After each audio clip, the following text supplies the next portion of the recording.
when you look back on those 5 seasons that you were with SG-1, do you look back on that period with pride? Do you look back Oh on that yeah. period with, phew, I'm glad that's over with? Or No. what feelings are stirred up? SG1 was great. I had just moved out to Vancouver, and I had worked with Richard in Toronto. I guess Richard Hudolin. yeah, in 1990, sorry, 1986, I think, on a show called I'll Take Manhattan, which was a mini series for CBS, and he was art director on it. And I had just started getting into film work. I started in theater originally, and Richard hired me to work uh, on Manhattan. We got along, and we did a couple of other shows together in Montreal and in Edmond or Calgary, and then was still living in Toronto. He had moved out to Vancouver. We kept in touch, and then. In 96, my wife and I decided we were going to move out to Vancouver. So we did. And I gave Richard a call and said, hey, I live here now. Yeah. And he was going, oh, I'm starting up on this show.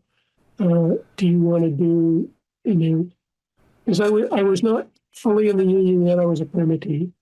He said, I'll deal with that. And, just work from home. Because we didn't even they didn't have the studios yet. They weren't set up for production. And he said, maybe 4 or 5 weeks work. It'll, be good. It'll help you get in the union. And then 5 years later, we finally went, okay, our 4 or 5 weeks is up. We're leaving.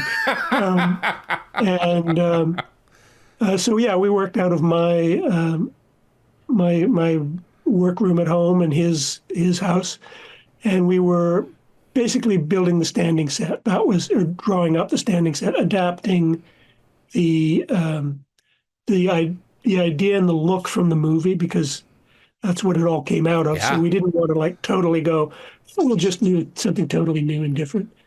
But of course, that was a big major feature, and we were a TV show, so we had to start to adapt, and yeah, it was great fun, and I did that for about a month, and then they started up production, and we moved into offices, and Richard kept me on the show, and like I said, it was 5 years before we left. So that's when I met Bridget and Yes. Ilana and Ken Rebel and everybody really. So, but it was a great experience, and the show was fun. It was a great bunch of people, talented bunch of people. And I managed to fool them into letting me stay, and it was just good. It wasn't we were never kind of at loggerheads. Production. Brad Wright was an awesome writer, creator, and line producer, along with Jonathan. John Smith was great, and Tom Wells as our production. Tom Wells. Yeah, as our construction coordinator, and that was an awesome crew. So Wow. pretty much whatever we wanted, he would create, and we filled stages edge to edge. When we started originally, we were in the effects stage, which is a big, long, 200 and some odd foot by 100-foot stage. So we built everything in there while they were building the Stargate studios. That's stage 4 and 5 was what was 4 eventually. and 5, yeah. Yeah, which included production offices above SGC. Yes. Yeah, that all came later. So Yeah, Stargate that Command came- was for the pilot built in the effects stage, which was later the Village and these other iconic locations in SG-1 and Atlantis. Is that right? Yeah, it wasn't really even a pilot, because we knew right at the start we had a full season, but we started shooting in and I don't remember the exact episode when they finished the stages, but we had to basically chop up the set and move it over. So at some point, but in the early episodes of season 1, Yeah, Stargate Command came down and then went back up again went back up again with the Stargate. 100 feet away Gosh. or 100 yards away. And yeah, and the offices when we were starting up were in what was called the baby stage, which was a small stage down at the other end of the lot, which had production offices above. So we started there. So everything moved: production office, the sets, pretty much everything. How much time was taken off to I wish I disassemble could and remember. reassemble Stargate Command? I wish I could remember. I feel like it was nothing. I feel like we just moved, where we'd sort of did an episode where it would be like, okay, we'll start in the gate room, ship the stuff in the gate room, and now we'll go Pull to the another plug. set, and we'll go to locations. But there probably was a gap in there. I really do not remember because I didn't have to physically move.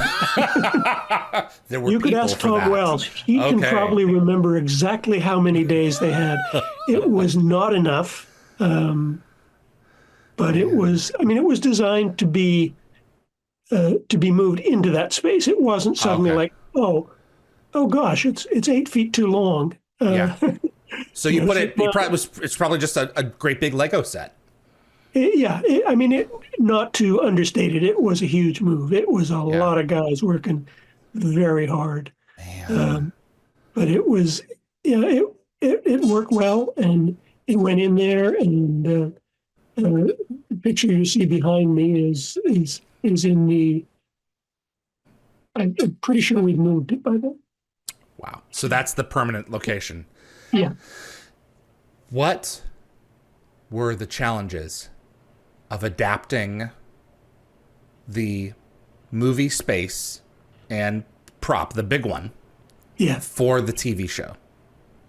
I mean, I know that you guys had a couple of assets rotting in the desert that we were able to bring in, like Masters of the Gate. We got the pieces of the gate, but I don't think any of them were actually used in the gate that we built, because it had to really be, I mean, functional for one thing. I don't remember how much they did in the movie in terms of what was real and what was effects afterwards. So they built the gate, and all those things happened. It spun around. It stopped. That was a masterpiece of engineering by Tom and his crew, and it was a big thing. And I think we may have cast some of the pieces of the gate to use. So I don't think we changed the gate size or anything. I don't recall it specifically. No, it's identical. And 22 feet across. Yeah, and we had some of the original drawings, so I could work from those. I didn't have to redraw I didn't have to figure out gate measurements. Those were there, and I think we kept pretty close to the original size of the rooms. We went with a 2-level, control room and a room above. I can't remember exactly what was in the original room above. I think the last time I watched Stargate the movie was a couple of weeks before I started. You have Hammond's office, and then the briefing room in the room above, and then you got the spiral staircase that leads into the control room. So, and then all the front of it is the gate room. You can look at the movie and the TV show and say, yeah, that's convincingly the same space. There's a few tweaks that are different, but like the round corridors, that's all all elements that you pulled in from the movie and adapted for the show. It wasn't like we want to reinvent it, and we didn't have to. They had permission, to do it, and so we pulled in the ideas, and I was working mainly on the gate room. I think Ivana did the corridors, those round corridors, which were great, and that pretty much took. Well, originally it was all in one space, but the gate room itself took one stage. Thanks for watching this clip from Dial the Gate. You can find the full live stream shows on our YouTube channel or visit dialthegate.com for the complete schedule. See you on the other side.